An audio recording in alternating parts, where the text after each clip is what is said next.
지금 전 세계가 베이징을 주목하고 있습니다. 2026년 5월 14일과 15일 트럼프 미국 대통령이 직접 중국 땅을 밟아 시진핑 주석과 마주 앉습니다.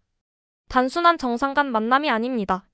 이 회담의 결과에 따라 글로벌 공급망, 반도체 산업, 히토류 가격, 그리고 한국 경제의 향방까지 달라질 수 있습니다. 오늘은 이 회담이 왜 중요한지, 핵심 의제는 무엇인지, 그리고 회담 이후 세 가지 시나리오를 통해 세계가 어떻게 달라질지까지 차근차근 짚어드리겠습니다. 먼저 이번 회담이 열리기까지의 과정부터 살펴보겠습니다.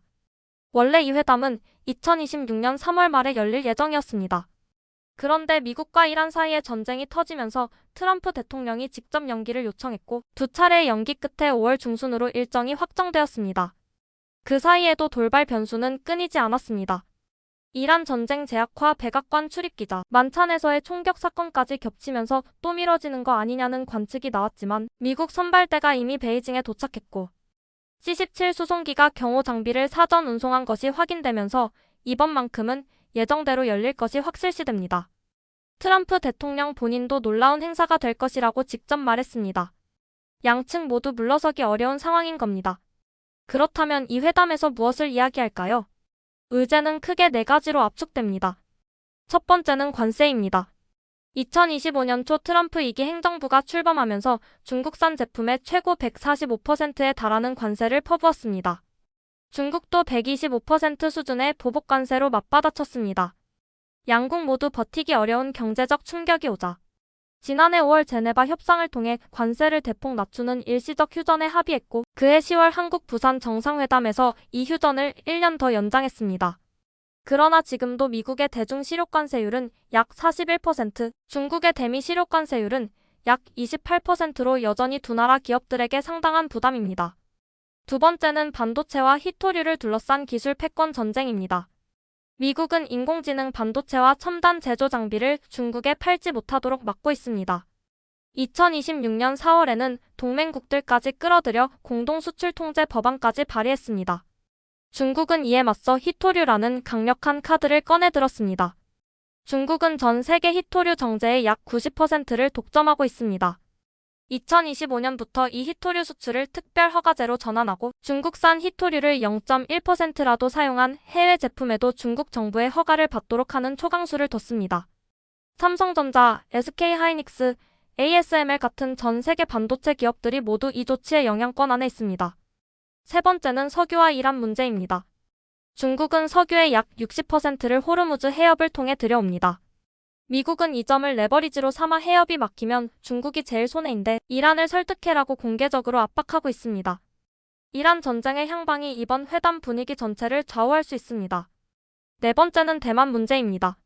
미국 국무장관은 대만은 반드시 의제에 오를 것이라고 단언했고 중국은 절대 양보할 수 없는 핵심 이익이라고 맞받았습니다. 중국은 회담 직전 10년 만에 국공회담을 성사시켜 외교적 선제 포석까지 깔아놓은 상태입니다. 이제 가장 중요한 질문입니다. 회담 이후 세계는 어떻게 달라질까요? 세 가지 시나리오로 나눠서 보겠습니다. 첫 번째는 낙관 시나리오입니다. 양국이 관세를 대폭 추가 인하하고 미국이 일부 반도체 장비 수출 통제를 완화하는 대신 중국이 히토류 수출 허가 절차를 정상화하는 포괄적 합의가 이루어지는 경우입니다. 대만 해협 안정 유지에 관한 공동 성명이 나오고 중국이 이란 설득에 적극 나서는 그림입니다. 이 경우 글로벌 증시가 급등하고 삼성전자와 SK하이닉스 주가도 뛰며 히토류 공급망 불안이 해소되면서 한국 경제 전반에 훈풍이 붑니다. 그러나 현재 양국 간 신뢰 기반의 취약성을 감안하면 실현 확률은 30에서 40% 수준으로 낮습니다. 두 번째는 중립 시나리오입니다. 가장 현실 가능성이 높은 그림입니다. 극적인 대타협도 완전한 결렬도 아닌 현상 관리입니다. 관세를 소폭 추가 완화하고 대화 채널은 유지하되 반도체와 히토류를 둘러싼 기술 전쟁은 계속되는 구조입니다. 회담이 끝나도 세계는 크게 달라지지 않습니다. 미중은 경쟁하면서도 대화하는 구조적 긴장 상태를 이어가고 한국을 비롯한 중간 국가들은 계속해서 양쪽 눈치를 봐야 하는 상황이 지속됩니다. 실현 확률은 45에서 50%로 가장 높습니다. 세 번째는 비관 시나리오입니다. 이란 전쟁이 재폭발하거나 대만 문제에서 양측이 충돌하거나 회담 중 예상치 못한 돌발 사태가 발생하면서 협상이 사실상 결렬되는 경우입니다. 이렇게 되면 중국이 희토류 수출 통제를 더욱 강화하고 미국이 동맹국들과 함께 공조 수출 통제를 신속히 발동하면서 미중 간 기술 완전 디커플링이 시작됩니다. 관세 휴전이 파기되고 양국이 무역 전면전을 재개할 경우 글로벌 경제는 1930년대 대공황 이후 가장 심각한 통상 충격에 노출될 수 있습니다. 실현 확률은 15에서 20%이지만 일어난다면 그 파장은 가장 큽니다. 한국은 이 모든 것의 한가운데에 있습니다.